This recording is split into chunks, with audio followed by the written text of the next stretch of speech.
Please do subscribe to Prajabheri News Channel.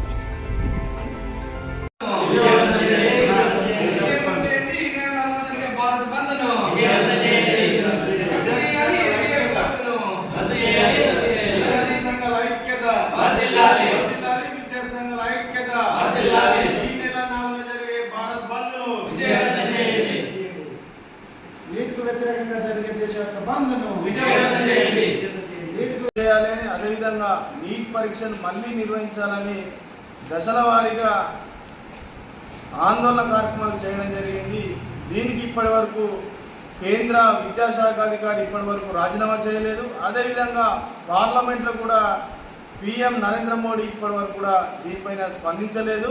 దీన్ని నిరసిస్తూ మేము ఎల్లుండి అంటే జూలై 4న భారత్ బంద్కు పిలుపునిస్తాం. ఇందులో విద్యా సంస్థలకు పిలుపునిస్తున్నాము. KG to PG వరకు కూడా అన్ని విద్యా సంస్థలు స్వచ్ఛందంగా బంద్ చేయాలని వామపక్ష విద్యా సంఘాల ఆధ్వర్యంలో ప్రధానంగా మేము విద్యా సంస్థలు ఆయా యాజమాన్యాలను ప్రధానంగా డిమాండ్ చేస్తున్నాం. ఎందుకంటే ఇప్పటికే అనేక విద్యార్థులు లక్షల రూపాయలు ఈరోజు వెచ్చించి కోచింగ్లు తీసుకున్నా కానీ ఈరోజు మొత్తం పేపర్ లీకేజీలు దేశవ్యాప్తంగా మారుతున్నటువంటి పరిస్థితి ఉన్నది. విద్యార్థులకు అన్యాయం జరిగిందని సుప్రీంకోర్టు మెట్లెక్కినా కానీ ఈరోజు న్యాయం కోసం పోరాడుతున్న విద్యార్థులు ఈరోజు పట్టించుకోకుండా ఈరోజు ఉంటున్నటువంటి పరిస్థితి ఉన్నది. కేంద్ర ప్రభుత్వం ఇప్పటివరకు కూడా స్పందించలేదు. కేవలం నామమాత్రంగానే అక్కడ కొందరిని ఇక్కడ కొందరిని అరెస్ట్ చేసింది తప్ప నీట్ను రద్దు చేయకుండా పరీక్షలు మళ్ళీ నిర్వహించ తత్సరం చేస్తున్నారు. కేవలం నెట్ ఎగ్జామ్ ఈరోజు రద్దు చేసింది కానీ నీట్ పరీక్షను రద్దు చేయలేదు. వెంటనే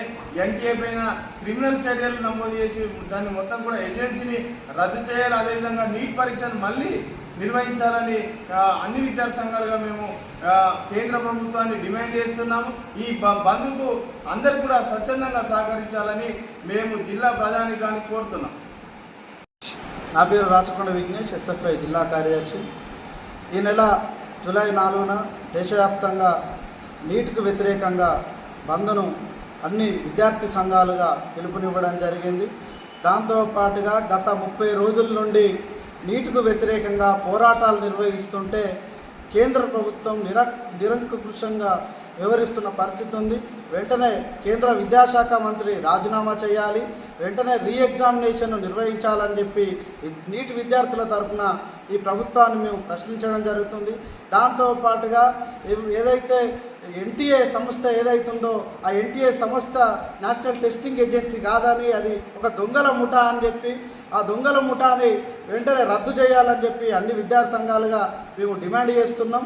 దాంతోపాటుగా ఇవాళ 24 లక్షల మంది విద్యార్థులు ఇబ్బందులు పడుతున్నా కూడా కేంద్ర ప్రభుత్వం పట్టించుకోకపోవడం బాధాకరం. వెంటనే నెట్ను రద్దు చేయాలని చెప్పి నీట్ను రద్దు చేయాలని చెప్పి మళ్ళీ నెట్ను నీట్ను 2 రీఎగ్జామ్లు పెట్టాలని చెప్పి విద్యార్థి సంఘాలుగా డిమాండ్ చేస్తున్నాం.